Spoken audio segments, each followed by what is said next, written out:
시세 초입에 할 수 있는 스킬이 없다면 지금 강한 종목 샀더니 물리고, 그죠? 안전하려고 대형주 갔더니 또 물리고, 은행은 망에 자빠진다고 굉장히 세상에 공황이 올 것 같이 이야기를 하더니 미증시는 안 빠지고, 이거 사람 미칩니다. 앞으로 이런 상황이 올 거예요. 시장이 안 좋다, 은행 망한다, 붕괴 온다, 파산, 절대 현혹되지 마시기 바랍니다. 네, 안녕하세요. 강추세입니다. 오늘 3월 21일 시장이 마감됐습니다. 오늘 코스피는 0.38% 올랐고 코스닥은 0.04% 상승했는데 거의 양시장 모두 보합권 마감됐다고 보시면 됩니다. 수급으로는 외국인들이 매도가 나왔고 코스피, 코스닥 그리고 선물 시장은 1,700계약 매수가 들어왔는데 지난주 화요일 날 18,000계약 매도가 들어온 이후에 조금씩 매수 포지션을 늘려가고 있습니다. 이때 굉장히 공포스럽게 이야기를 한 사람들이 많아요. 그리고 지금까지도 무언가 거대한 게 온다 이런 얘기로 계속해서 불안감을 조성하는 사람들이 많고 투자자들도 계속해서 불안감을 가지고 있습니다. 자, 그런데 제가 지난 영상에서도 계속 이야기를 드리고 있어요. 어떤 내용이냐면 나는 주식을 샀는데 금융위기? 이 내용도 실제 위기가 아니라는 내용을 담고 있고요. 요거는 종합본입니다. 그리고 은행이 망하는데 시장은 왜 오르는지 알려준다. 4일 전에 올린 영상이고 여기도 마찬가지입니다. 은행들이 망하는 중이고 주식 투자는 기회다. 실리콘밸리 은행이 파산하고 나서 첫 번째 올린 영상입니다. 한국 시장에 미치는 영향. 여기도 당연히 주식 시장은 기회라는 내용을 담고 있습니다. 그리고 SVB 파산. 여기도 마찬가지입니다. 얼마나 심각한가. 여기도 당연히 7일 전에 올린 요 내용도 당연히 같은 내용을 담고 있고요. 그리고 코스닥 4% 하락, 이번 주 수익의 기회가 옵니다. 이것도 7일 전에 올린 영상이에요. 이런 영상들 모두 미국 은행이 망해도 주식 투자는 기회라는 내용을 담고 있고 지난주 후반에 있었던 CS은행 건도 마찬가지입니다. CS은행 건도 계속 시장은 기회가 계속된다는 이야기를 공통적으로 드리고 있어요. 자, 그리고요.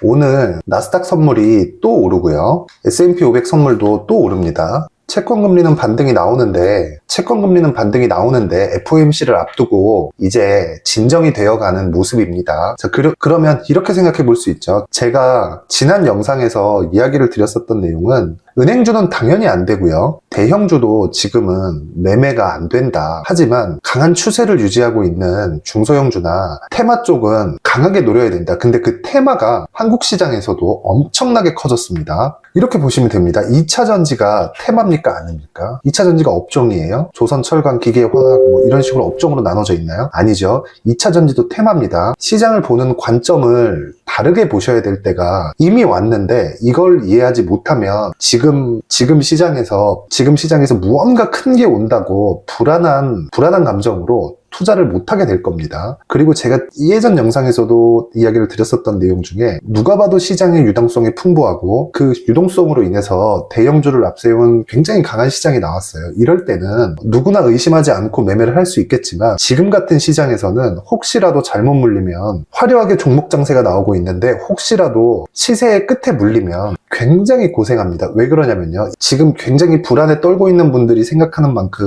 쇼크가 올 거기 때문에 그렇습니다. 자, 제가 쇼크라고 표현을 했죠. 경기 침체가 아니라 경기 침체는 경기 침체가 올 것 같을 때 빠지는 겁니다. 실제 경기 침체가 오잖아요. 그럼 주가는 이미 다 빠져 있기 때문에 더 이상 하락할 건덕지가 없습니다. 그래서 이 부분을 반드시 기억하셔야 되고 지금 무언가 많은 생각을 하고 앞으로 무언가 온다 이렇게 절대 생각하시면 안 돼요. 이미 시장은 바닥이 나왔습니다.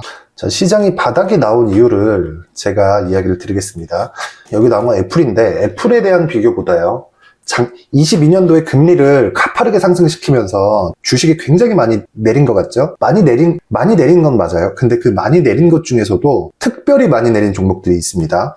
제가 딱 세 가지만 가지고 이야기를 드릴게요. 엔비디아, 그리고 페이스북, 지금 메타 플랫폼이죠. 그리고 넷플릭스입니다. 엔비디아예요. 350불에서 대략 100불 초반대까지 하락을 했습니다. 한 70% 정도 하락을 했죠. 70%대의 하락을 보였는데 실적은 주당 순이익이 1.2불에서 쭉 빠졌다가 이번에 확인하니까 다시 올라왔죠. 자, 그러면요. 지금 올라온 이 부분은 다시 하락할 수 있는 상황을 내포하고 있습니다. 즉 제가 말씀드리는 게 뭐냐면 주가가 올라가는 데는 근거가 필요하고 주가가 올라가는 데 필요한 근거는 실적이라는 겁니다. 이 실적이 언제 올라가겠느냐 이걸 생각해 보시면 돼요. 자, 보세요. 엔비디아 실적이 17, 18 가파르게 텄죠. 그리고 2020년부터 2021년까지 가파르게 텄습니다. 이때 무슨 붐이 나왔죠? 비트코인. 이때도 무슨 붐이 나왔어요? 비트코인. 그러면 비트코인이 움직일 때는 선행 조건이 뭐예요? 유동성 환경이에요. 유동성 환경이 있을 때 비트코인이 강하게 시세를 내고요. 그때 채굴 수요가 물려서 이런 실적 돌파를 만들어냅니다. 자, 그럼 지금은 어떨까요? 엔비디아가 상승하기 위해서는 첫 번째, 유동성 환경이 갖춰져야 되고, 그리고 두 번째는 유동성 환경이 갖춰지는 그 기간이 상당 부분 유지가 돼야 됩니다. 자, 근데 보세요. 금리를 올리고 다시 내리는 이 사이클이 평균적으로 5년입니다. 아무리 짧아도 3년이에요. 그쵸? 이 3년의 기간, 다시 올리고 내리는 구간까지 최소한 3년에서 5년의 이 사이클을 보내야 되는데, 그 기간을 앞으로 무언가 큰 문제가 있을 것 같다 그래서 그 기간을 다 보내버리면 무슨 일이 발생하겠어요? 답은 너무 간단하죠. 올라가는 주식을 쳐다만 보고 있어야 되는 겁니다. 자, 다시 한번 체크합니다. 기술주 위주인 나스닥부터 볼게요. 2월 달의 고가 이후에 다시 조정이 나왔고 반등이 좀 나왔습니다. 이게 이 구간을 넘을 수 있을까요? 없을까요? 몰라요. 그런데 이 구간을 넘을 수 있는지 없는지가 중요하지 않다는 겁니다. 왜? 실적 돌파는 나올 수가 없는 환경이다. 일단 첫 번째로. 그러면 반대로 주가가 빠져야 되잖아요. 근데 그 반대로 주가가 빠지기 위한 조건이 지금 형성되고 있지 않다고요. 자, 여기서 제가 엔비디아만 가지고 이야기를 드렸는데, 엔비디아는 이미 실적을 다 반영해서 주가가 22년도에 언더슈팅까지 이미 다 나온 상태입니다. 그런데 여기서 무슨 충격을 어떻게 받겠다는 거예요. 자, 그리고요, 어떠한 쇼크는 외부 요인에 의해서 발생합니다. 그 외부 요인이 지금은 나올 게 없습니다. 지금 나오는 은행의 파산 건들이 외부 요인 아니냐라고 다시 반론을 하실 수 있겠지만, 지금 나오는 은행의 파산 건은요, 채권의 수익을 가속화시켜 줄 수 있는 도구 말고는 안 됩니다. 뭐 인플레이션이고 나발이고 이런 걸 신경 쓸 때가 아닙니다. 한국 시장의 종목을 가지고 예로 한번 들어볼게요. 지금 강세를 보이고 있는 2차 전지 중에 더구전자 1월부터 지금 2배 올랐습니다. 물론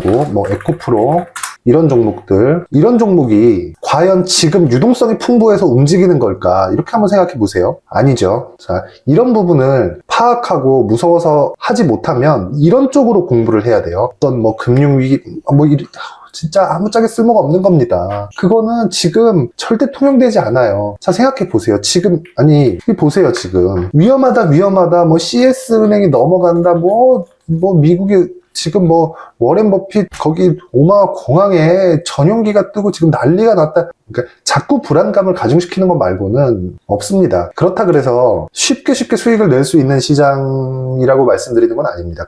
하지만 지금 분명하게 돈이 돌고 있는 쪽은 시세가 엄청나게 나온다. 그리고 2011년, 12년 유럽 위기가 빵 터졌습니다. 그때 그리스 망하네 하면서 무슨 얘기가 나왔냐면 빚을 깎아줬어요. 헤어컷이라고. 빚에 30%를 깎아주네, 50%를 깎아주네. 제가 오래돼갖고 잘 기억은 안 나는데 그때 거의 한 7, 80% 정도의 빚을 그냥 탕감해줬습니다. ECB에서. 그러면서 주식은 10년 동안 올라간 거예요. 코로나 때까지. 그러면 자 보세요. 그때 그 당시에 주가 컴투스 홀딩스입니다. 2011년 12년 빼고 13년도에만이라도요 몇 배가 올랐나요? 이건 게임 비리오 컴투스입니다.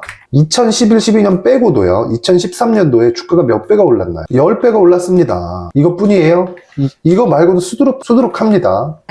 메디톡스 2012, 2013, 2014, 2015 이런 시장이 열린다고요. 지금 이거를 지금 이 상황을 이해하지 못하면 미증시가 이렇게 올라가는 거를 이해하지 못해요. 절대 못 따라갑니다. 진짜 하늘이 두 쪽 나도 못 따라갑니다. 지금 준비가 되어 있어야 돼요. 지금 준비가 되어 있지 않으면 지금 시장은 절대 못 따라간다. 그리고 이게 단기간에 끝날 거라고 생각하지 마세요. 저도 에코프로가 이렇게 한 2달 만에 3배, 4배 이렇게 올라가는 걸 보면 놀랍습니다. 진짜 놀라워요. 그리고 특히나 어저께 물론 에코프로가 동네 구멍가게도 아니고 에코프로가 망해서 만약에 에코프로를 그냥 시장에서 지워버리면 정부에서 난리가 나겠죠. 미래 성장 산업이고 뭐 미래 먹거리다 이렇게 지금 다 얘기 나오고 있는 게 뭐 반도체, 2차전지 다 그런 건데 그 중에 돈을 제일 많이 벌 수 있는 가능성을 내포하고 있는 게 에코프로 아닙니까? 그거를 내부자의 일탈로 이걸 그냥 사장시켜 버리겠냐고요. 그러니까 밸류에이션에 대한 문제가 아닌 거예요. 만약에 에코프로 자체에서 밸류에이션에 대한 문제가 있다 그러면 당연히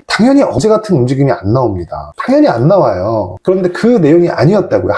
하지만 어저께 이렇게 바로 반등시킬 줄은 몰랐습니다. 에코프로는요 이미 이격자 여기서 크게 가격 조정을 받을 수 있는 구간은 이제 끝났다고 보여집니다. 그게 뭐 개미 때문이든 뭐 외국인 기관 때문 다 상관없이요. 그리고 지금 공매도 관련 이야기도 한번 제가 드려볼 텐데 공매도도요 숏 커버링, 숏 스퀴즈다 이렇게 얘기를 하잖아요. 숏 커버링이나 숏 스퀴즈가 뭐냐면요 여기서 공매도를 치죠. 여기서 숏 커버링이 합니다. 여기서 스퀴즈가 나와요. 이게 반대매매 당한 거예요. 여기서 또 공매도를 들어온다? 이거 안 됩니다.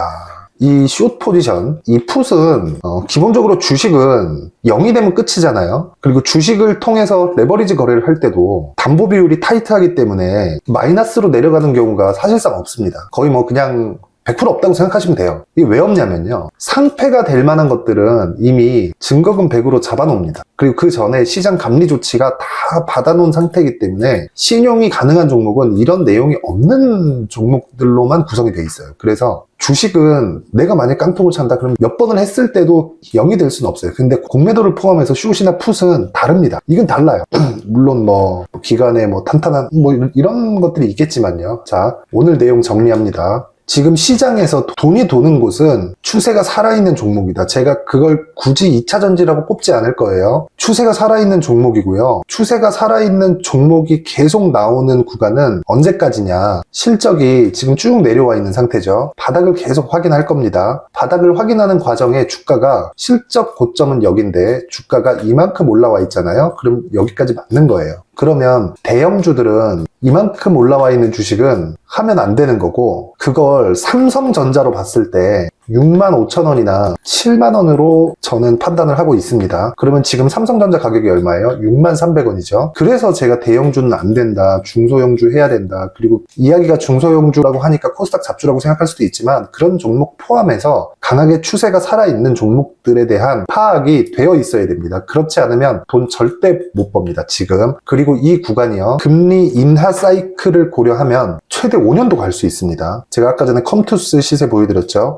시세 한번 시작하고 다시 빠지고 다시 올라가기 시작하는 것까지 이 시세 이 고점이 나오는 데까지 짧은 게 3년, 길면 5년까지도 갑니다. 메디톡스도 마찬가지였고 한미약품도 마찬가지였어요. 한미약품도 2015년만 생각하시는 분들이 있는데 그거 아닙니다. 2011년, 12년부터 시세 준비를 계속 해왔고요. 그 뒤에 한 1년 정도 조정을 받았고 그리고 나서 엄청난 시세가 발생이 된 겁니다. 자, 그러면 이런 종목들의 끝이 언제겠느냐? 실적이 나올 때입니다. 근데 지금 실적이 나오나요? 에코프로 BM을 한번 볼게요. 지금 시장에서 대장은 누가 뭐라 해도 에코프로 BM이니까 22년 확정 실적이 3,800억입니다. 아직 실적이 안 나오죠. 그죠?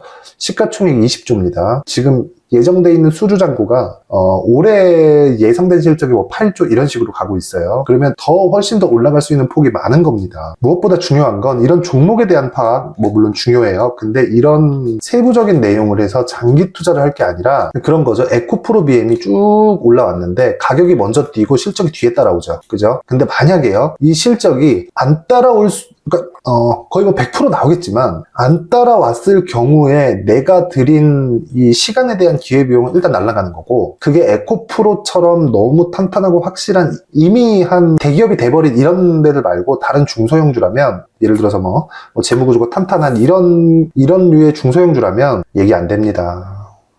그래서 지금 추세가 어떤 종목이 살아있는지 잡주만 가지고 이야기 드리는 거 아닙니다. 에코프로 BM 그리고 또 뭐 있죠? 셀바스 AI 이런 류의 종목들을 시세 초입에 할 수 있는 스킬이 없다면 지금 강한 종목 샀더니 물리고 그죠? 안전하려고 대형주 갔더니 또 물리고, 은행은 망해 자빠진다고 굉장히 세상에 공황이 올 것 같이 이야기를 하더니 미증시는 안 빠지고. 이거 사람 미칩니다. 앞으로 이런 상황이 올 거예요. 시장이 안 좋다, 은행 망한다, 붕괴 온다, 파산, 절대 현혹되지 마시기 바랍니다. 강추세 채널에서는 이 내용을 가지고 앞으로 1년이고 2년이고 계속 다룰 겁니다. 그리고 종목을 계속 푸시할 거예요. 왜? 그게 답이니까. 이상입니다.